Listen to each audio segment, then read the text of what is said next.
Баршаға сәлем. Арнаға қош келдіңіздер. Бүгін сіздерге осындай ине тергеуіштің жасалу жолын көрсететін боламын. Менімен бірге болып, лайк басып, комментарий жазуды ұмытпаңыздар. Қажетті заттарымыз: синтефон, қайшы, осындай крышка керек болады. Крышканың екі жерін осылай кесіп аласыздар. Және ине жіп, сәндеу үшін осындай кішкене тор қажет болады. Және резинка, мата, ыстық желім қажет болады.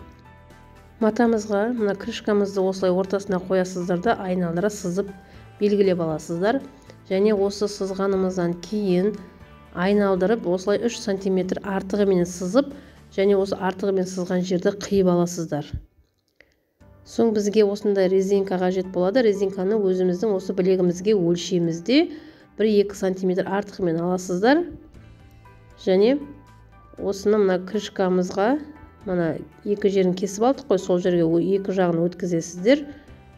Соң осы екеуін біріктіріп осылай тігіп аламыз.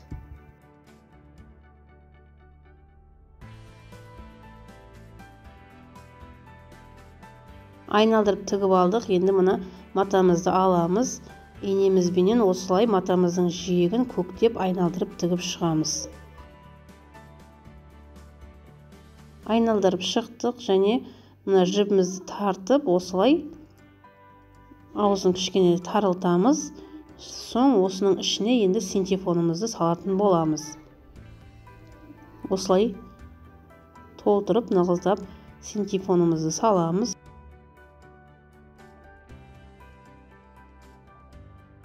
Жібімізді тартамыз да осының аузын жауып,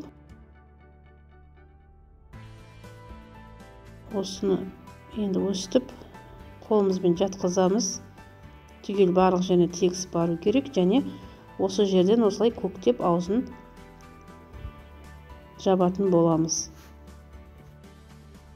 Енді артық жіпті қиямыз, және крышкамызды аламыз да осы екеуін енді ыстық желім арқылы біріктіретін боламыз. Ыстық желімді аямай осылай барлық түбіне жағып шығамыз. Және осылай крышкамыздың үстіне қоямыз да барынша осылай қаттырақ қысып жабыстыруға әрекет жасаймыз. Мына жиегіне клейлер жетпей қалған жерлеріне қайта клей қосып артығымен жағасыздар да түгел айналдырып барлығын осылай түгел жауып шығатын боламыз.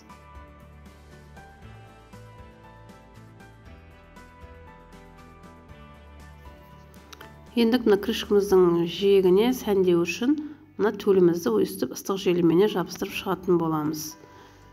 Ол үшін осы крышкамыздың жиегіне ыстық желімді жағамыз дағыны осылай айналдырып төлімізді жабыстырып шығатын боламыз.